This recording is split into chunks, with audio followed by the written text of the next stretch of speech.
I have the privilege of interviewing Ogle today. Ogle, you may or may not know him, but you may or may have benefited from his work, has been responsible for recovering over $400 million in hacked DeFi funds. He's worked on Euler, he's worked on Alchemix, he's worked on KyberSwap. Ogle, generally when people think about DeFi security, they think about auditing, they think about smart contract. You kind of come in almost after the fact and thinking, hey, how do we actually get the funds back if there is a hack, and negotiating with hackers directly. How did you start doing this? Like, what's your background? It was such a crazy story when I heard it for the first time. I'm curious to hear kind of more. So I have like a tech hobbyist background, security tech hobbyist background for 20 years, give or take, in the security space. But I also built businesses, and so I've done a lot of negotiation. Like, that's sort of a requirement. And so whenever you come into crypto space, you have a lot of techie people, and they think in the techie's brain. And then you have sort of business people who think in the business brain. There's very little of the overlap there. And it's the same way whenever you have like hacks. You have on the other side someone who has both technical acumen and they have a financial incentive. There's a business and there's a technical side of that. And so in the recovery of these things, so whenever something actually gets hacked, often, for pretty much the entirety of the crypto experience we've had, people go at it from a tech perspective specifically. And they say, I'm going to trace you down, I'm going to find you on the chain, I'm going to do this, I'm going to do that. And there's none of the personal part of it. And so a couple of years ago, there was a hack that happened, and some people who were in a community of mine had a lot of money, $25 million, give or take, stolen. And I said, you know what, let me see if I can get that back. So I found the people who did it. I did some techniques, found who did it, chased them down. They fled from Hong Kong to England, and I found what hotel they were at, and eventually they got arrested, and it was sort of a recovery, and it was really exciting to me. But then I was thinking, maybe this is something that I could continue to do to help out the industry in general, and so that's what I've done. So as you mentioned, there's a lot of them that I've been helping with. I do a lot less of the tech side, although I'm capable of doing that. I just think there's a little bit less value from that, and I focus a lot more on who's on the other side of the screen stealing the money, and how do I get them to give me the money back without us having to go steal it back. I think that's actually an interesting thread, because I think maybe some of the public perception of these hacks is someone anonymous comes in, they steal the funds, they send it through some sort of privacy service, and then they leave, and you never hear from them again. We can't track it. You've been pretty successful in actually using different methods to find these people and then engage in negotiations. How would you describe the types of people who are hacking, DeFi protocols, and what are these negotiations like? Like, how do you create leverage with them? What are they sort of thinking about when you reach out to them? Kind of get us in that mindset. Yeah, so there's different types of people who do these hacks, and you can a little bit determine how sophisticated they are by how they do the attack. So in some cases, it's like a crime of opportunity. And so clearly they were just sort of drive by, they see a thing, they press the button, they steal $50 million. That happens. And so this might not be a career criminal. This might just be someone who's clever and saw an opportunity to pick a wallet up off the ground, and they took it, and they, now there they are. And so with someone like that, when you communicate with them, you don't have to be so abrasive. You don't have to be so rude. You don't have to be so mean, so aggressive. You can say, hey, look, you saw an opportunity, you took it, fair enough. A lot of people would, and that's okay. But do you want to spend the rest of your life looking behind you? Do you want to spend the rest of your life worrying if you're going to get arrested? Is it really worth $5 million or $7 million or whatever it is? Probably not. And so, and the communications, which are usually on chain at first, and then I try to get them to go to Telegram or something similar. In those communications, I'm just trying to connect with them. And I'm also being earnest. Like everyone has things they've done wrong in the background. I've never done anything like that, to be fair, by the way. But, we've all done things we wish we hadn't. And if someone can give you a chance to get out of it, sometimes people will take it. And so, so that's the first. But then you have actual criminals who come into this and they plan ahead and they're like, okay, I'm going to exploit this protocol. And that's a whole different ballgame. In those cases, you need to find out who they are and then basically be like, look, we know who you are. If you don't give it back, or most of it back, 90%, whatever the case is, we will have you arrested, or we will release your information, and then people can do what they will. So it's up to you. Do whatever you want to. And a lot of times people say, okay, it's fine. I mean, most of the time, actually. It's about 65% of the time. People say, okay, here's most of it back. I'll take 10%, have a good payday, because I'm a smart, clever person or whatever, and then we all go live our lives. It's interesting that you sort of talk about, hey, some of these are crimes of opportunity. It's like finding a wallet on the street. Some of them are very sophisticated.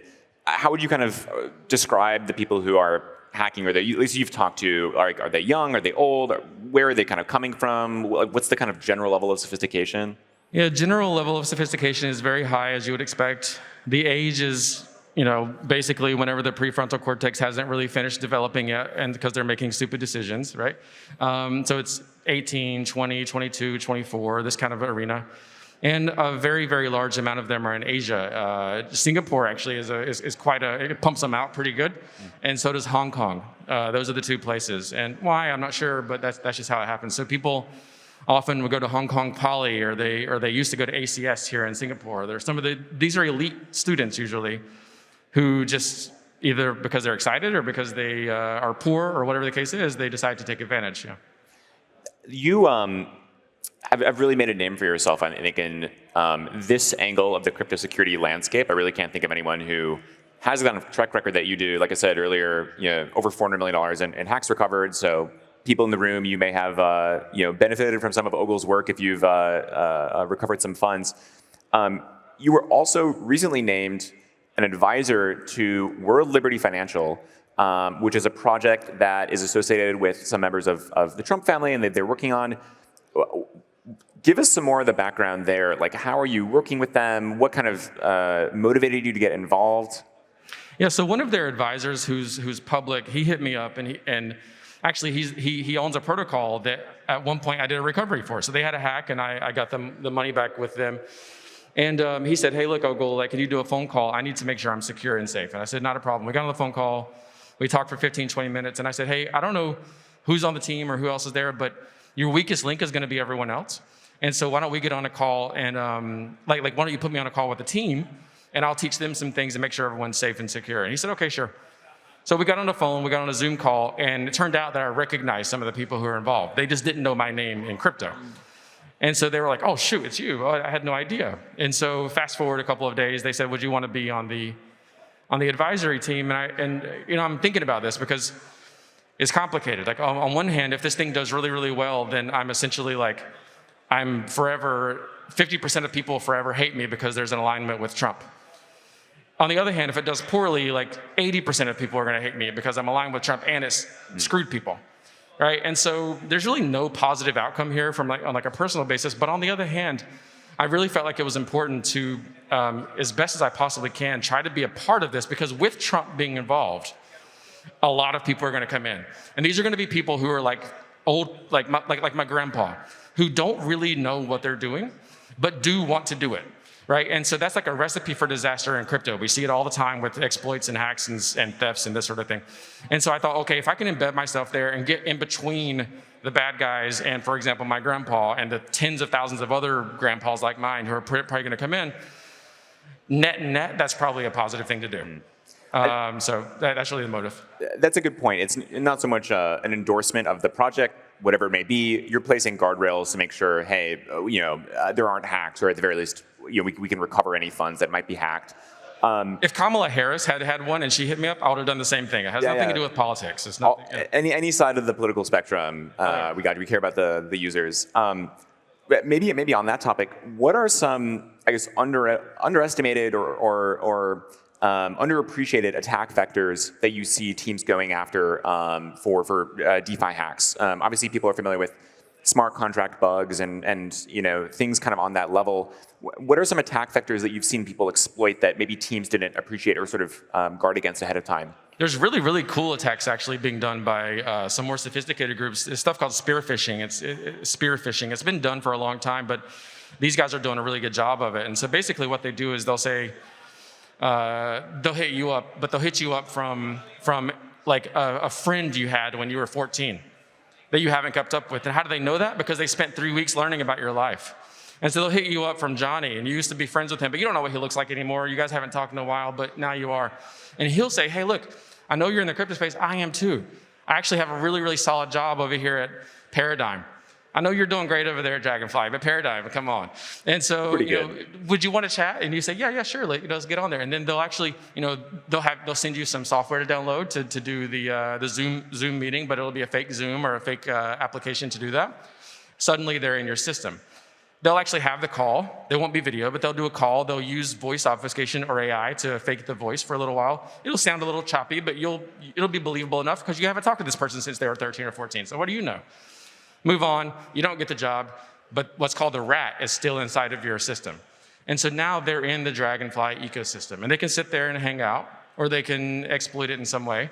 And that's really what's happening. It's happening over and over and over. And in fact, the FBI just released about 10 days ago a sort of a notice to the ETFs that are coming here that they're being very, very heavily focused on for this sort of thing, because it's so easy. You find like someone low level, get a little bit higher level, a little bit higher level, and suddenly you have access to actual real funds that are inside of an ETF, like major amounts of funds. You are working on a new project called Glue, which my understanding is it's designed to address some of these security issues that you've personally experienced and try to help fix in the crypto space. What is Glue? Walk us through it for the audience.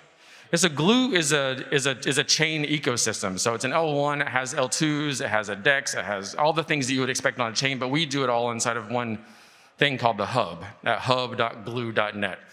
And essentially, like, the differentiator here from us versus like everyone else is that my partner and I have backgrounds building Web 2 companies, doing user acquisition. We've built tech companies to very large scale, hundreds and hundreds of millions of dollars of revenue very profitably over the course of 15 years. And so we know how to get users. And the difficulty in crypto, if you think about it, is how do you get a user? So let's say that you're a DEX on Arbitrum. How do you get a user for your DEX? Well, you have to convince other people on Arbitrum. How does someone get Arbitrum? Well, they have to know what a bridge is because they had to have bridged from ETH. How did they get to ETH? Well, they had to have gone to Coinbase. How did they get to Coinbase? They had, it's 15 different steps to get to the DEX on Arbitrum. And so in our case, we have shortened that to essentially 2 steps. You see an ad, you click on our webpage, you log in with Google, you connect with Banksa. There's no nonsense that you have to do, and immediately you're on the chain and you're safer. A lot of it is abstracted away. It's much safer than something like Coinbase, but you get the same experience as something like Coinbase, so it's very familiar to people. And so that way, all these new people we can bring in at scale don't get screwed. And that's the key, because we have a lot of new people come in, they get convinced to try crypto, and then they get screwed, and then they go out the other door. It's because it's a scam. It's a scam. It's all a scam, right? If we can prevent that from happening, and they can sort of learn on our ecosystem, they can hang out there for a while, and then maybe they venture out to the other places, I think we're all going to be better off. Yeah, I agree with that. Obviously, it is not good when people lose funds, they get hacked, and in some ways, kind of pushes them out of the ecosystem forever sometimes. What are some tips, or what do you want maybe the audience here to walk away with today? What can they do? Most impactful thing they can do to improve their own security when it comes to crypto? I mean, I think that, if you're a team or if you're a person, I think that.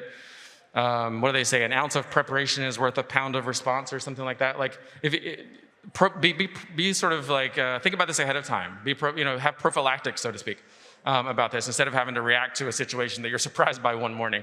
Like that's just not the approach you should take in general with security or with your life. And so, pay attention to what you're doing. I mean, this is the same stuff everyone said a million times. But if I'm being honest, if I'm being actually honest here, I don't think we should have to have this conversation with everybody. I think that you, everyone who's developing, it's our responsibility to make that just happen invisibly for them. I don't think it should be on people to have to learn the technical details and have to figure all this crap out so that they can keep their money safe. I think we should figure that crap out and then make it where they can click a button and it's just good. It's just fine. And so really that's my actual answer. I think we'll tell people how to do it now, but you can't spend it, like we've been telling people 15 freaking years. Like it's not how people think. They don't think like that. They get up and have a coffee and they go to work. We are thinking about how to make this thing actually work for the long run, and we need to be developing and designing systems that help that to be done. Well, I think that's a very good pitch for Glue. If people want to learn more about Glue, or maybe they want to get in touch with you, where should they go? So Glue's website is glue.net, Glue, like the stuff that you play with as a child, .net. And my Twitter is @CRYPT, Crypt, OGLE, Crypt Ogle. It's exciting. And when can people expect Glue to launch? When can we finally use it? We have private testnet right now, so if people are interested in that sort of thing, you should go to our Telegram and fill out some forms and be a part of that process. We're announcing on an ongoing basis some of our partners. So we've already announced Eigen a few days ago. We've announced Layer Zero a while back. We have a bunch of kind of pretty solid partners coming on board. And the mainnet and TGE should be in the next 30 to 60 days if we have a good time here in Asia.